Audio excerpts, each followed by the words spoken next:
मुझे सबसे अच्छा क्लास अगर किसी का पसंद आता है तो वो है बच्चों के साथ। सभी बच्चे लेटे हुए थे शवासन में। मैंने कहा शवासन में लेट जाइए। फिर एक बच्चे के पास में गया। मैंने कहा अरे मुस्तकिन जी, आप तो छाँव का मजा लेकर शवासन कर रहे हैं, क्योंकि पेड़ों के नीचे था वो। उसने जगह बदली थी, इसकी वजह से मैंने उसे कहा। फिर उसने उसके मन में अचानक से पता नहीं क्या आया। उसने कहा कि वहाँ पर भगवान है ना, मंदिर है, इसके वजह से मैंने पैर इस डायरेक्शन में किया है। मैंने पूछा नहीं उससे कि भाई तुमने पैर इस डायरेक्शन में किया है कि उस डायरेक्शन में किया है। मैंने पूछा ही नहीं। मैंने तो बस कहा मुस्तकिन जी, आप तो छाँव का मजा ले रहे हैं। पेड़ की छाँव थी, मुझे भी अच्छा लगा। लेकिन उसकी परिस्थिति मैं समझ सकता था, क्योंकि उसको मैंने पहले भी देखा। उसको उपहार के रूप में, अच्छे प्रदर्शन के रूप में मैंने एक पेन दिया था। सभी के सामने उसको सम्मानित किया था। उसके पहले भी कई लोगों को सम्मानित किया, तालियों की गड़गड़ाहट सुनाई दे रही थी। लेकिन जब उस बंदे का मैंने नाम लिया मुस्तकिन, चारों तरफ सन्नाटा था। मैं फिर भी समझ गया कि क्या समस्या हो सकती है। ऑर्फनेजेस था, अनाथ आश्रम।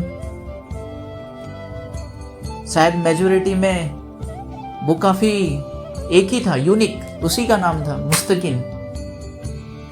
बाकी सभी तो कोई राम था, कोई कृष्ण था, कोई हनुमान था।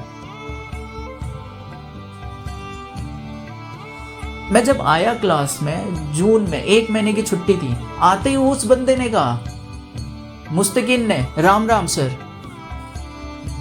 मैं उसकी तरफ देखा, फिर मुझे लगा मैंने कुछ गलत सुन लिया। मैं फिर से उसके पास गया। मैंने कहा क्या कहा मुस्तकिन जी आपने? उसने कहा राम राम सर। मैं फिर भी समझ गया कि उसके ऊपर क्या बीतरी होगी। मैंने उसे एक ही बात कहा, राम का मतलब जानते हो? उसने कहा नहीं सर। मैंने कहा राम का मतलब होता है आनंद, इसको पाना जरूरी है। जो हमारे भीतर होता है, अंदर से आना चाहिए ये आवाज।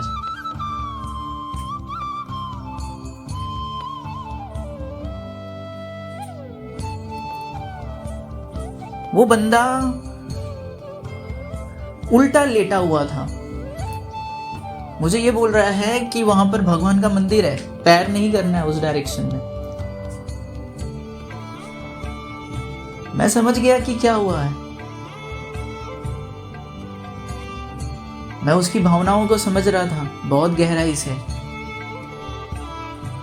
परमात्मा को हमने क्या समझा है, ये तो समझने वाला विषय है। मैंने उसको ज़्यादा कुछ समझाया नहीं। मैंने उससे बस प्रश्न किया, मुस्तकिन जी मुझे एक बात बताइए, ऐसी कौन सी जगह है जहाँ पर परमात्मा नहीं है? तब तक वहाँ से एक बंदा बोला, छोटा सा है, अभी 6वीं 7वीं में होगा वो, हाइट में भी छोटा ही है, बहुत प्यारा बच्चा, नाम है रणवीर कपूर, हीरो है हमारे क्लास के। उसका क्वेश्चन मुझे हमेशा से पसंद आया। वो एक ऐसा बंदा है जो क्वेश्चन करता है। उसने कहा जो दिखता नहीं मैं उसको मानता भी नहीं, भगवान नहीं दिखते मैं नहीं मानता। बहुत प्यारा बच्चा है। उसको समझाने का लोग बहुत प्रयास कर रहे थे, बहुत। मैंने भी बहुत प्रयास किया। थोड़ा मैं एक्स्ट्रा ऑर्डिनरी जा रहा था, इलेक्ट्रॉन प्रोटॉन न्यूट्रॉन सामान्य आंखों से नहीं दिखाई देते। फिर किसी ने भी फिर स्नेहा मैम थी, उन्होंने भी आके बोला देखो हवा दिखाई देता है नहीं ना, लेकिन होता है ना। उसने बोला हाँ, लेकिन तो फिर भी मैं नहीं मानता, जो दिखाई नहीं देता नहीं मानता। मैंने बोला एक काम करते हैं, कल तुम खाना मत खा के आना, फिर बात करते हैं। वो बंदा सच में नहीं खाया। अगले दिन वो आया। मैंने उसको बोला क्या हुआ? मैं बोला कुछ एनर्जेटिक फील नहीं हो रहा, ऐसा लग रहा है कि सब कुछ एनर्जी होना चाहिए था, एनर्जी।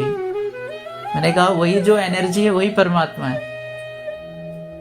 ऊर्जा आपको दिखाई नहीं देती, महसूस होती है। जो अन्न आपने छोड़ा वो भी एक ऊर्जा थी, जो पृथ्वी जल अग्नि वायु आकाश सबसे मिलकर बनी हुई एक ऊर्जा थी।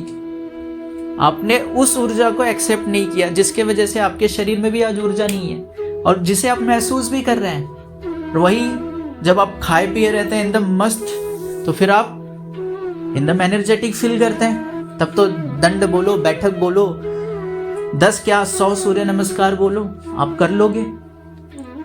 तो ऊर्जा कभी दिखाई नहीं देती। अगर दिखाई भी दी तो उसका कोई पैरामीटर या नाप तोल कर उसके बताया जाता है।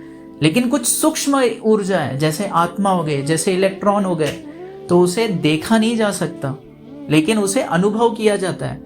इलेक्ट्रॉन को अनुभव करना हो तो कुछ वैज्ञानिक पैरामीटर होते हैं, नाप तोल कर एक्सपेरिमेंट कर कर उसको वो बताते हैं कि हाँ इसके वजह से ये इलेक्ट्रॉन को हम एक्सेप्ट करते हैं।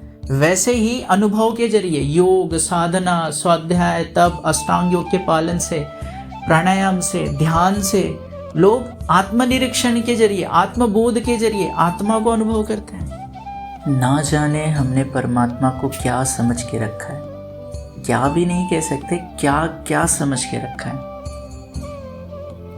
अगर हम ध्यानी होते तो ज्ञानी होते और भीतर के अंधकार को अपने आप दूर कर लेते। अगर उस एक मुस्तकीन की जगह एक राम होते, एक कृष्ण होते, एक हनुमान होते और हजारों लाखों मुस्तकीन होते, तो वही दशा होती जो एक मुस्तकीन की आज आपको देखने को मिल रही है। परमात्मा ये तो जानने का विषय है। आपको भूख लगती है, आपको प्यास लगती है, तो आप भोजन की तरफ बढ़ते हैं, आप पानी की तरफ बढ़ते हैं, उसको देखते हैं, उसको छूते हैं, उसको महसूस करते हैं, उसको ग्रहण करते हैं, उसको खाते हैं। ये जानने का विषय है। भूखे रह जाओ तो वो ऊर्जा महसूस नहीं होगी, वो ऊर्जा तो कण कण में है। ये तब पता चलेगा जब आपको वो कण कण नहीं मिलेगा। सृष्टि का कण कण उसी की ऊर्जा से व्याप्त है। पृथ्वी जल अग्नि वायु आकाश सब उसी की ऊर्जा है, उस परमात्मा की ऊर्जा है। ये सोचने का विषय है, ये जानने का विषय है। लेकिन हम तो जगते हुए भी सोए हुए हैं, हम जागते हुए भी स्वप्न में हैं। खुद से कभी पूछ के देखिए, आपको वो व्यक्ति पागल लगेगा जो अपने आप से ही बात कर रहा होगा, कुछ ना कुछ बड़बड़ा रहा होगा, पागल खाने में चले जाइए। लेकिन क्या आपको कभी आप पागल लगे? आप बाइक चला रहे हैं, आप चल रहे हैं, आप गाड़ी चला रहे हैं, आप कोई काम कर रहे हैं और खुद से ही बात कर रहे हैं मन ही मन में। एकाग्रता कहाँ है? पागलपन तो हम सभी में भरा पड़ा है। हम सोए हैं, स्वप्न देख रहे हैं, हम जगते हुए भी स्वप्न देख रहे हैं। अंतर क्या है? हम जगे कब है? जगना भीतर से जरूरी है, जगना आत्म से जरूरी है। भौतिक संसाधनों के लिए, भौतिक संपत्ति के लिए हम जितना मेहनत करते हैं उसका कुछ पल भी अगर हम आत्मिक संपत्ति के लिए दें तो हो सकता है हम जगने की तरफ बढ़ें।